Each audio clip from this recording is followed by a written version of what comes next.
જય ગુરુદેવ. જય ગુરુદેવ બાપુ, જય ગુરુદેવ. જય ગુરુદેવ. બોલો બોલો, આનંદમાં? બસ આનંદ મંગલ. સરસ. બાપુ, હા બોલો બોલો. કોઈ પણ મંત્ર આપણે એમને પકડી લઈ, હા ઓમ છે, સોહમ છે, રામ છે, પછી ઓમ છે, યુટ્યુબ માંથી ગમે તે મંત્ર આપણે પકડી, હા એ મંત્ર જપવાથી આપણને મુક્તિ થાય કે પછી ગુરુ પાસેથી મંત્ર લેવાથી આપણને મુક્તિ મોક્ષ મળે, તો એ વિશે કઈ સમજણ આપો મને. બરાબર. હવે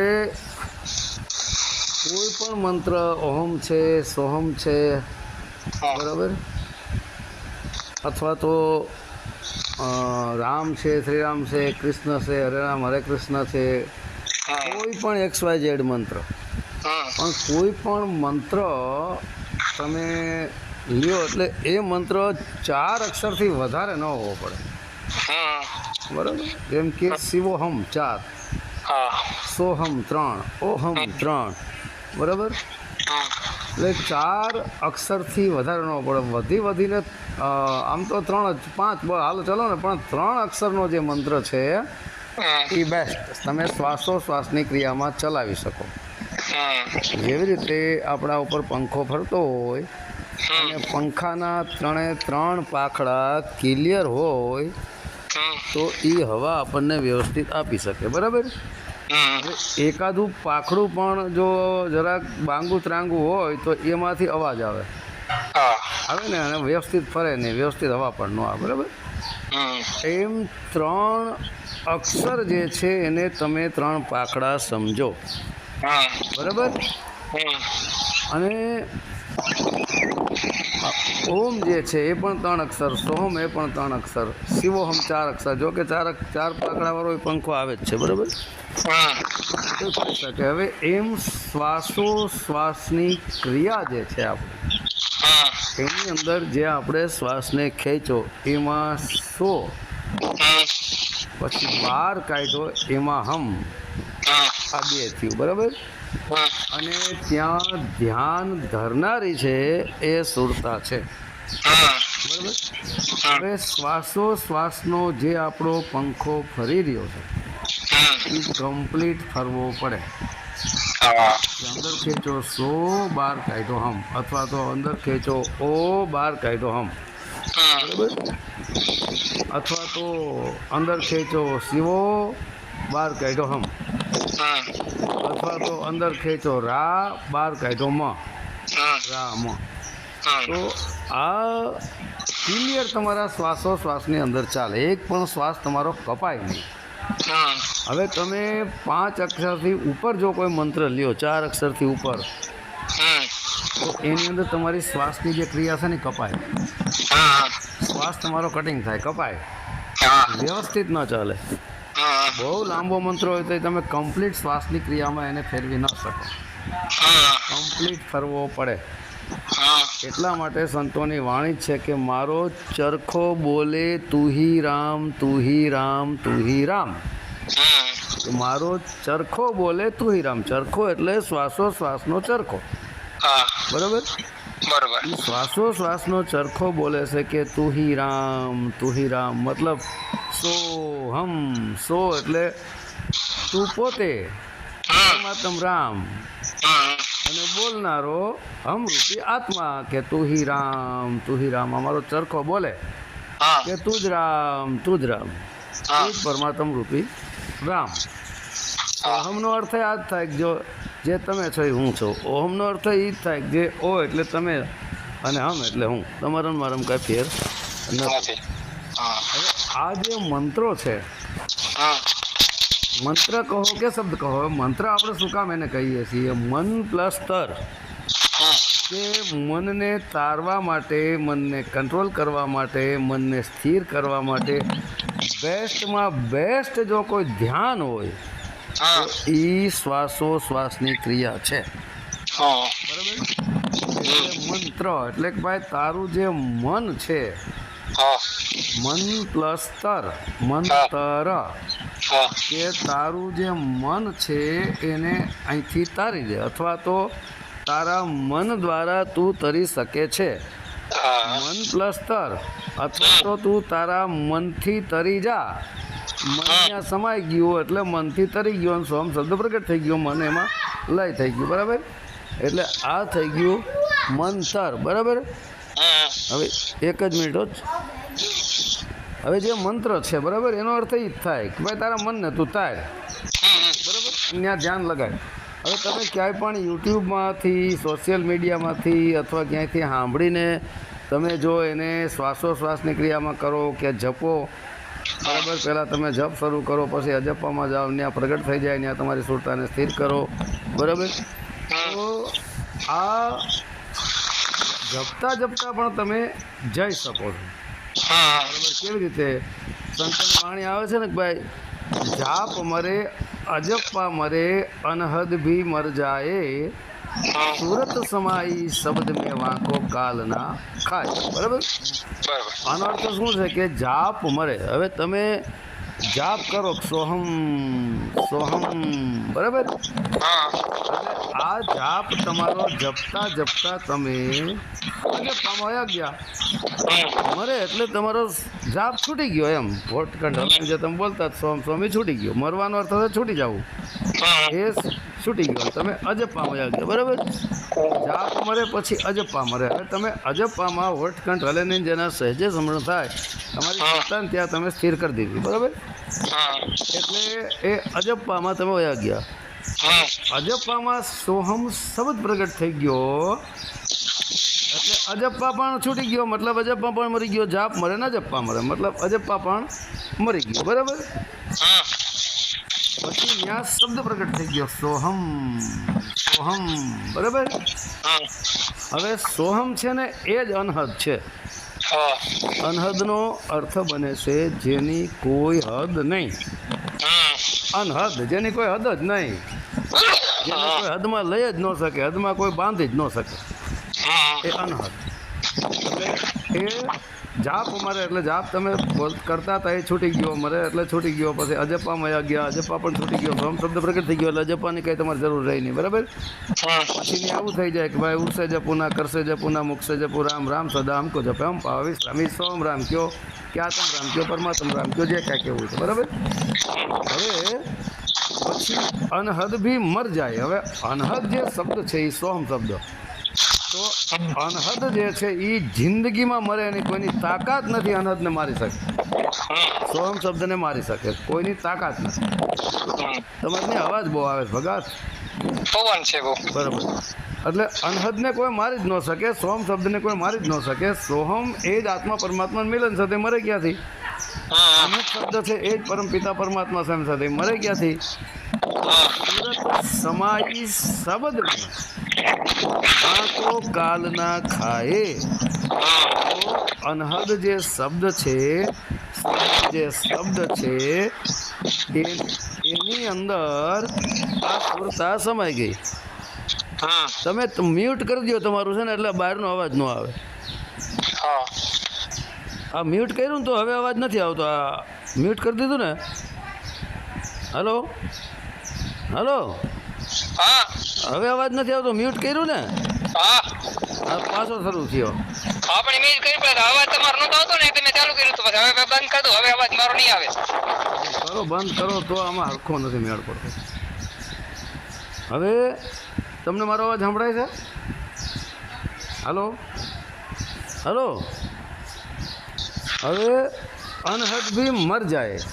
તો આનો અર્થ છે, અનહદ શબ્દ સ્વયં પરમાત્માનો શબ્દ છે. અનહદ કયો, સોહમ કયો, ઓહમ કયો, પ્રભુ શ્રી રામ કયો, શિવહમ કયો, બરાબર, જે કાંઈ કેવું હોય તે એ શબ્દને કોઈની તાકાત નથી મારી શકે, પણ મરી ગયો. જાપ મરે, અજપ્પા મરે, અનહદ ભી મર જાય. હવે અનહદ ભી મર જાય એનો અર્થ છે કે સુરત સમાઈ શબ્દ મેં, એ અનહદ શબ્દની અંદર આપણું ધ્યાન, આપણી ચિત્તરૂપી સુરતા, આપણું અવચેતન મનરૂપી સુરતા કે જીવરૂપી સુરતા, એ સુરત સમાઈ શબ્દ મેં.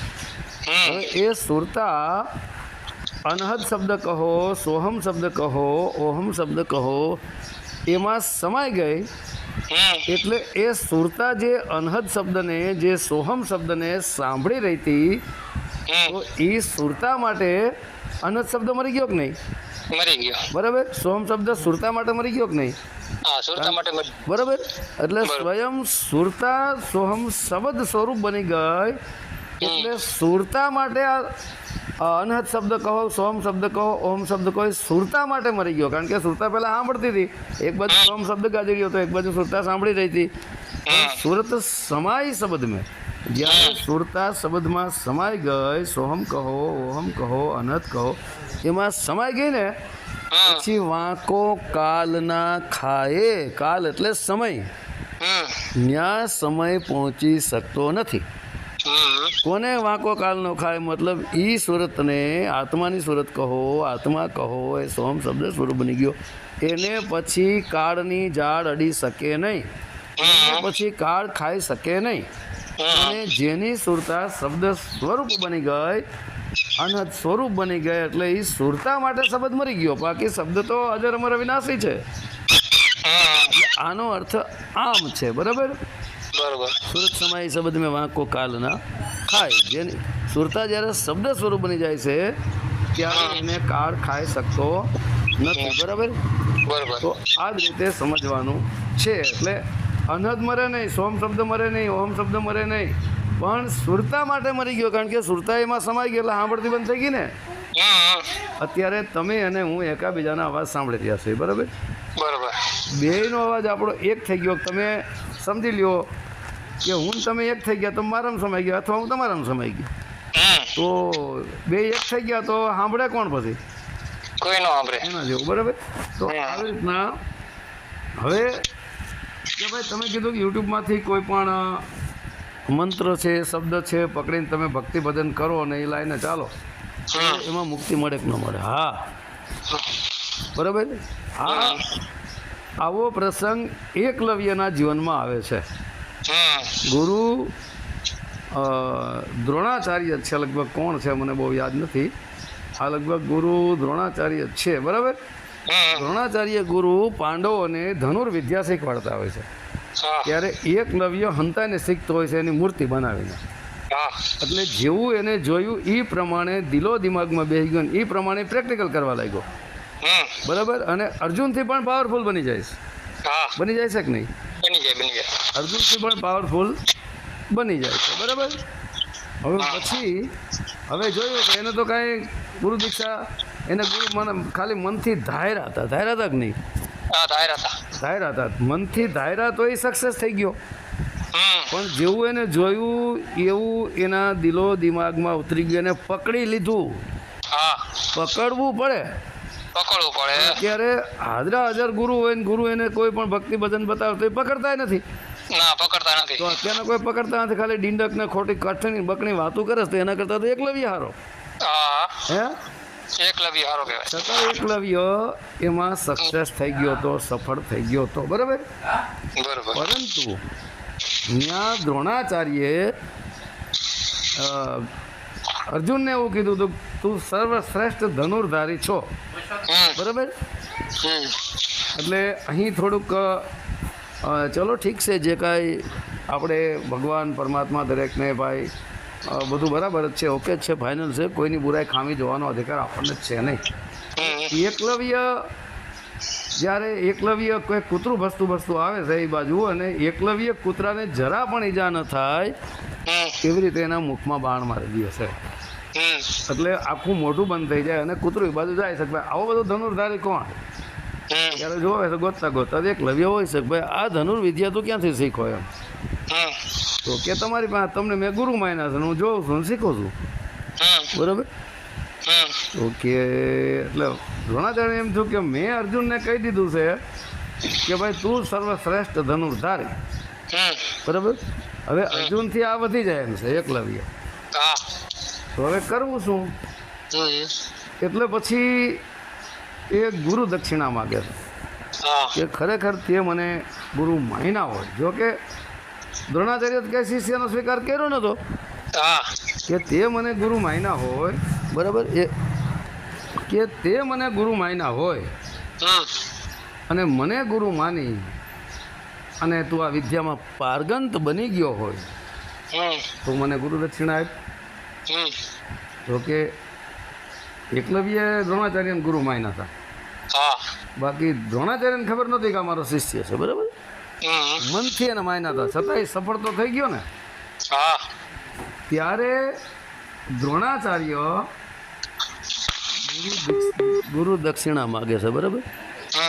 ગુરુ દક્ષિણા માગે છે અને કહે છે કે તું મારો, હવે એકલવ્ય પાસે એમ કીધું કે ખરેખર તું મારો શિષ્ય હોય ને તે મને ગુરુ માન્યા હોય તો તારો જમણા હાથનો અંગૂઠો આપી દે. હવે જમણા હાથનો અંગૂઠો આપી દે એટલે કમાન તો ચલાવી ન વાગે, બસ તીર તો ચલાવી ન વાગે, બરાબર? પણ એકલવ્ય એટલો ગુરુને સમર્પિત થઈ ગયો તો કે એક પળનો પણ વિલંબ કર્યા વગર એની પાસે જે બાણું હતું બાણુંથી કાપીને અંગૂઠો આપી દીધો. લ્યો આ ગુરુ દક્ષિણા, બરાબર? એકલવ્યે પોતાનો અંગૂઠો ગુરુ દક્ષિણામાં આપી દીધો તો આ એકલવ્ય જેવો શિષ્ય મળવો પડે, બરાબર? અત્યારના ગુરુઓ રૂપિયા દક્ષિણામાં માગે છે, બરાબર? એટલે રૂપિયા તો આપી દઈએ, પણ અત્યારના ગુરુઓ કદાચ શિષ્ય પાસે અંગૂઠો માગે તો કોઈ ન આપે. આપે? કોઈ ન આપે, બરાબર? હવે એટલે કહેવાનો અર્થ એમ થાય છે કે દ્રોણાચાર્ય જે કાંઈ કર્યું હોય તે દ્રોણાચાર્યને ખબર. દ્રોણાચાર્ય કયા લેવલ ઉપર ઊભા રહી અને અંગૂઠો માગ્યો છે એ દ્રોણાચાર્યને ખબર હોય, અને એકલવ્યે કયા લેવલ પર ઊભા રહીને અંગૂઠો આપ્યો એ એકલવ્યને ખબર હોય. આપણે કોઈનો ભૂલ જોવાનો કે કોઈની ખામી જોવાની અધિકાર આપણને નથી. ભાઈ કયા લેવલ ઉપર હોય આપણને થોડી ખબર છે, બરાબર? તો અહીં એક જ આપણે શીખ લેવા જેવી છે કે ગુરુ હોય તો દ્રોણાચાર્ય જેવા ને એક શિષ્ય હોય તો એકલવ્ય જેવા, બરાબર? ખાલી આટલો જ સાર પકડવાનો છો. જો કે દ્રોણાચાર્યને પોતાનો શિષ્ય અર્જુન જ મારી નાખે, બરાબર? એટલે એ શું કામ મારે છે? એ તો શું કે ભાઈ ઓલા બીજાના યુદ્ધમાં ખોટા પાપના મૂળમાં રહીને યુદ્ધ કરે છે અને પાયદળ ઉપર બાણ ચલાવવા માંડે છે, એટલે એ ધર્મથી વિરુદ્ધ હતું, બરાબર? યુદ્ધનો એ નિયમ છે કે ભાઈ રથવાળા સાથે યુદ્ધ કરી શકે, હાથીવાળા સાથે, ઘોડાવાળા સાથે, નીચે પાયદળ હાલતો હોય એ પાયદળવાળા સાથે, ગદાવાળા સાથે, ધનુર્ધારી સાથે, આવી રીતના યુદ્ધના બધા નિયમો હતા. દિવસ દરમિયાન જ થાય, રાતના યુદ્ધ બંધ થઈ જતું હતું. યુદ્ધનો નિયમ તોડવા ન પડે, ને યુદ્ધનો નિયમ તોડે એને છલી કપટી કહેવાય, બરાબર? હવે આ રીતના દ્રોણ પ્લસ આચાર્ય, દ્રોણાચાર્ય અને એકલવ્યનો આ ઇતિહાસ, કારણ કે એકલવ્યનું નામ રોશન થઈ ગયું, બરાબર? પકડો તો સક્સેસ તો થઈ જ ગયો ને, અને સમર્પિત કરી દીધું ગુરુને. એટલે મારા અંદાજ અનુસાર એકલવ્યની મુક્તિ 100% એ મુક્તિનો માર્ગ નહોતો બતાવ્યો, તો ખાલી ધનુર્વિદ્યાનો માર્ગ હતો, બરાબર? એ કઈ ભક્તિની લાઈન નહોતી, આ તો શસ્ત્ર વિદ્યાની ગુરુ શિષ્ય હતા, શસ્ત્ર વિદ્યાના, આધ્યાત્મિક લાઈનના ગુરુ શિષ્ય નહોતા, કઈ શસ્ત્ર વિદ્યાના ગુરુ શિષ્ય હતા, બરાબર? તો હવે આ રીતનું કહેવાનો મુદ્દો મારો એવો છે કે તમે કોઈ પણ મંત્ર પકડો તો તમે એમાં સક્સેસ તો થાવ જ, થાવ એમ નહીં. માનો કે તમે સોમ પકડો, ઓમ પકડો, તો એને સમર્પિત થવાની ભાવના પણ હોવી પડે, બરાબર? એમાં કરોડોમાં કોઈક વિરલો જ સક્સેસ થાય એકલવ્યન જેવો, બરાબર? પણ દેહધારી સાચા ગુરુ મળે એની પાસેથી તમે આ દીક્ષા ગ્રહણ કરો તો જલ્દી તમને તાત્કાલિક એનું ફળ મળે. પણ ગુરુ સાચા હોવા જોઈએ, બરાબર? છલ ન હોય, કપટ ન હોય, જેને ધન દોલતની કોઈ ઈચ્છા આશા અપેક્ષા નથી, વિષય વાસનાથી ઉપર છે, ઢોંગી પાખંડી ન હોવો પડે, ગુરુ સત્યનિષ્ઠ મળવો પડે, દેહધારી પણ. એવા ગુરુ તમને જો મંત્ર આપે તો તમે સક્સેસ થાવ. ગુરુ પાસેથી નામ બોધ કે નામ ઉપદેશ લેવો જરૂરી છે, પણ એ પાછા સાચા હોવા પડે ને રસ્તે હાલ્યા હોવા પડે, રસ્તે હાલતા હોવા પડે. હા સ્વયં જ ગુરુ કુંડાળા કાઢતો હોય શિષ્યનું શું થવાનું? હા સ્વયં ગુરુને જ ખબર નથી તો એ શિષ્યને શું તારી શકવાનો છે? હા નો તારી શકે, કુવામાં જ નથી દવેડામાં શું આવે? નો જ આવે ને. ખુદને તરતા નથી આવડતું, બીજાને શું તારી શકે? પડી જાય. ખુદ જ ભોમિયા નથી, કેવા ભોમિયા હશે તો ભોમ બતાવશે. ખુદ જ ભોમિયા નથી તો એ પરમાત્માના ઘરની ભોમ શું તમને બતાવશે? હા બરાબર. એટલા માટે ગુરુ સાચા હોવા પડે. એટલા માટે સંતોની વાણી છે, પાણી પીઓ છાન કે ગુરુ કરો જાન કે. પાણી ગાળીને પીવું અને ગુરુ જાણીને કરવું. હા આ જીવનનો સોદો છે. નકર લાય 15 ને આવી જાય અંદર તો જીવન થઈ જાય બરબાદ. સાચી વાત છે. ગુરુ ગુરુને છીપા ચેલા એના જેવું જો મળી જાય તો જીવન કરી નાખે બરબાદ. બરાબર. તો ગુરુ સાચા જો મળે ને સાચા ગુરુ પાસે તમે નામ ઉપદેશ લ્યો તો તમે મુક્તિ મોક્ષ સુધી પહોંચી શકો છો. પણ ગુરુ સ્વયં સત્યનિષ્ઠ હોવો પડે, ધંધાવાળો નહીં. બરાબર. બરોબર. હવે મને એમ છે મારે ગુરુ બનવાનું ચાલુ કરી દેવું જોઈએ. કેને? મારે. તમારે? હા. તો મારે શિષ્ય બનવું છે તમારો. એટલે પણ મારે ગુરુ બનવું હા પછી પાછો સદગુરુ બનવું પડે, એટલે માર્ગદર્શક બનવું પડે. હા એ તો બે થવું પડે. સતગુરુ જે છે ને સદગુરુ સુધી તમારે સ્વયંને પહોંચવું પડે. બરાબર. હા પણ ગુરુ બનવામાં પાછું શું છે, બધે જવું પડે, આ છે તે છે. તો મારે ગુરુવા બનવું પડે. ગુરુવા બનવું પડે. હા ગુરુવા તો ઘર ઘર ફિરે, કોટી લાખ 50 અપને રૂપ કી ખબર નહીં, શિષ્ય કરે ક્યાં. હા એટલે મારે ગુરુવા બનવો પડે. હા ધંધાવાળા ઘરે ઘરે ફરીને ધંધો થાય. પણ કોઈક શિષ્ય એવો મળે પછી ગુરુને બતાવે હો.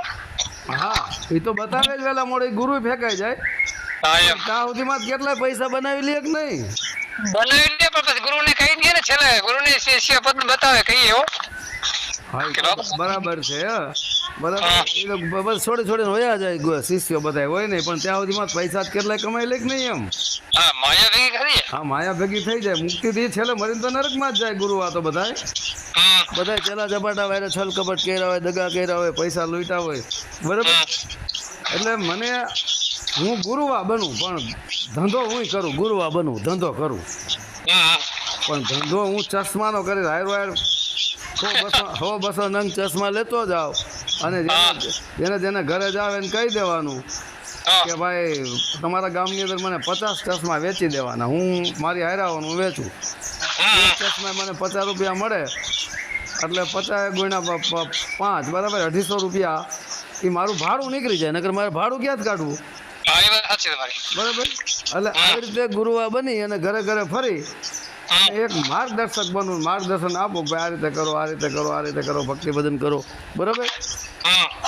પણ ગુરુ બનવાનો પ્રયત્ન ન કરાય. હું મારો ગુરુ તું મેરા ચેલા ની નો કઈ કહેવાય.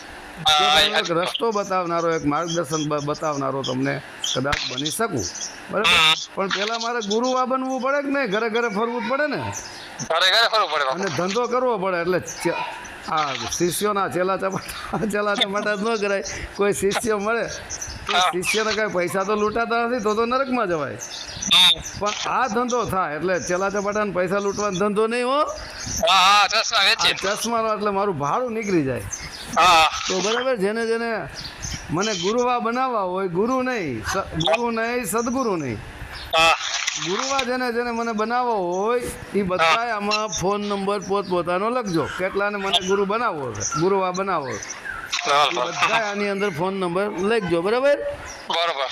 સારું. તો હવે જય ગુરુદેવ. સત્ય સનાતન ધર્મની જય.